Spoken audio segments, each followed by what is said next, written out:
Pero, depende kasi sa tao yon. Tama ba? Sa tao. Kung ang tao kasi gusto niya ng gantong buhay lang at sakto na siya doon, tama ba?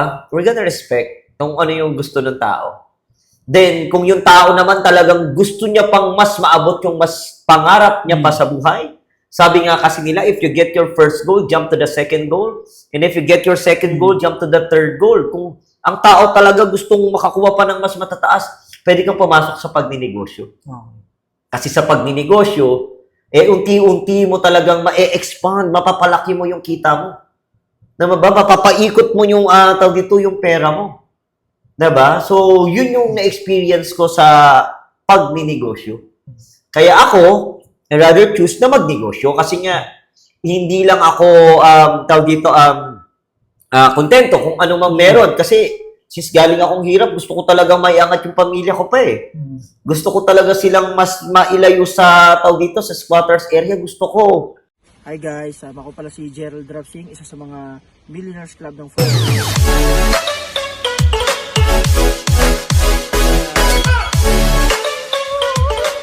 Para sa iyo, no? Employment or business or pagtatrabaho or pagnenegosyo. Anong masasabi mo doon? Pagtatrabaho o pagninegosyo? Yes.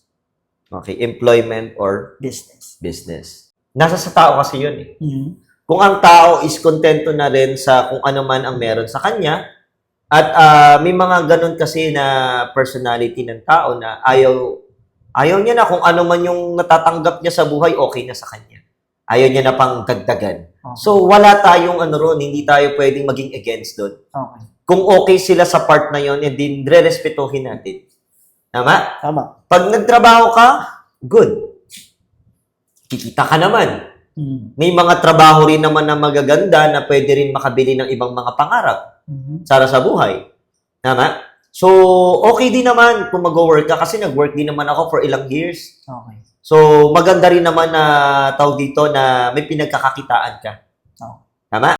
At doon naman sa trabaho, alam mo naman na talagang nakafix na rin yung mga ating mga kita.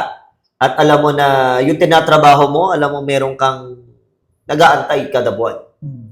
Tama? So, okay sa akin yun. Sa lahat ng mga gustong mag-work, sa lahat ng mga nag-work, nire-respeto ko talaga yan. Kasi, iba rin naman yung mga skills and galing ng mga nagtatrabaho sa isang kumpanya. So, since ako'y galing din sa pagtatrabaho, at doon ako nahubog. Doon talaga ako gumaling. Hanggang sa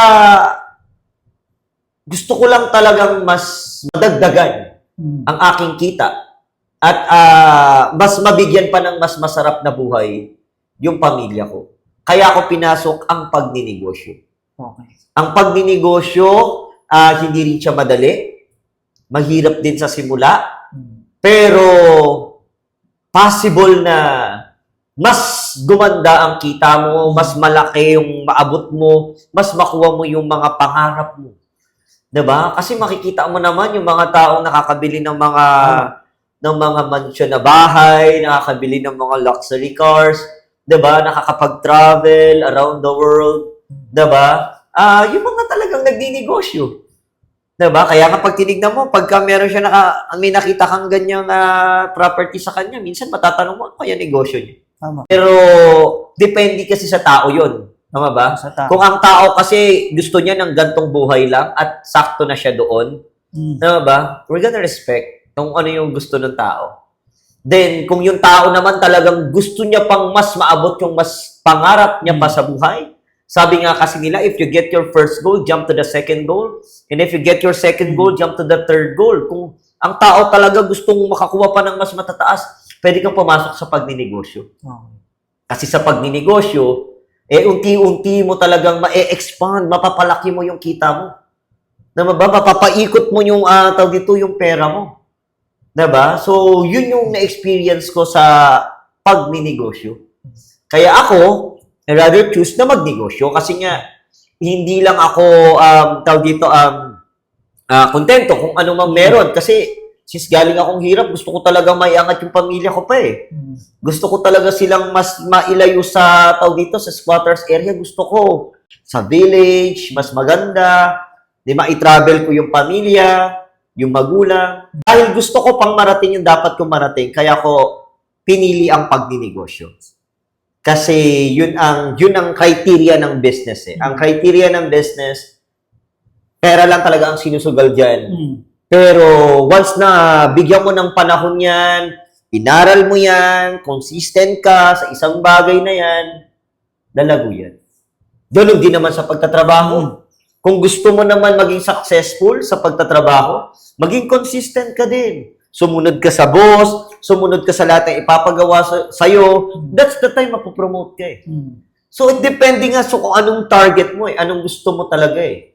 'Di ba? So, sa simula pa lang dapat isipin mo na agad sa mindset mo, ano bang gusto mo? Gusto mo ba mas marating pa yung dapat narating? Or gusto mo itong pangarap na tawag dito, ito lang yung gusto mo? Na mabaya, okay ka na rito, kontento ka na dito, 'di ba? Kasi may mga ganung klaseng tao na fulfillment na nila 'yun. 'Di ba? So, okay na tayo doon. We respect them kasi success na rin ang tawag nila doon. Okay. Okay? So, nagkataon lang na ikaw ay nagkaroon ng experience sa work at nag-business, pero mas nakita mo yung pangarap mo sa pagnenegosyo. Yes, so That's why pinili mo ang pagbibusiness. yes, talagang sumugal ako kasi nakita ko naman na marami rin talagang naging successful sa pagninegosyo. Oh. Ang kailangan mo lang talaga sumugal, kailangan mo lang talaga malakas ang loob mo. 'Di ba? Tama. So, kailangan mo talagang lumaban. 'Di ba? Hindi naman pwedeng pag pumasok ka, may mga talagang nagninegosyo na nagfi-fail din. Okay. Pero ganoon talaga ang buhay eh. May mga nagtrabaho rin naman na nagfi-fail din. Tama. So, parehas lang. It's on you eh, kung anong pipiliin mo eh. Pero kung ito yung pinili mo pag ninegosyo, din, patunayan mo na magiging successful ka doon. Oh. So sa akin, kung papipiliin mo ko, pagtatrabaho o pagninegosyo, siguro pinili ko talaga ngayon is yung pagninegosyo. Negosyo. Dahil I want, mas marami pa talaga na marating pa sa buhay para sa aking pamilya.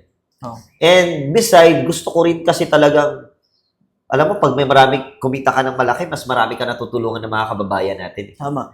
Diba? So, okay lang naman na tumulong ka sa kababayan natin sa saktong halaga, pero iba rin pala kapag mas malaki yung natutulong mo sa mga taong bayan. Taba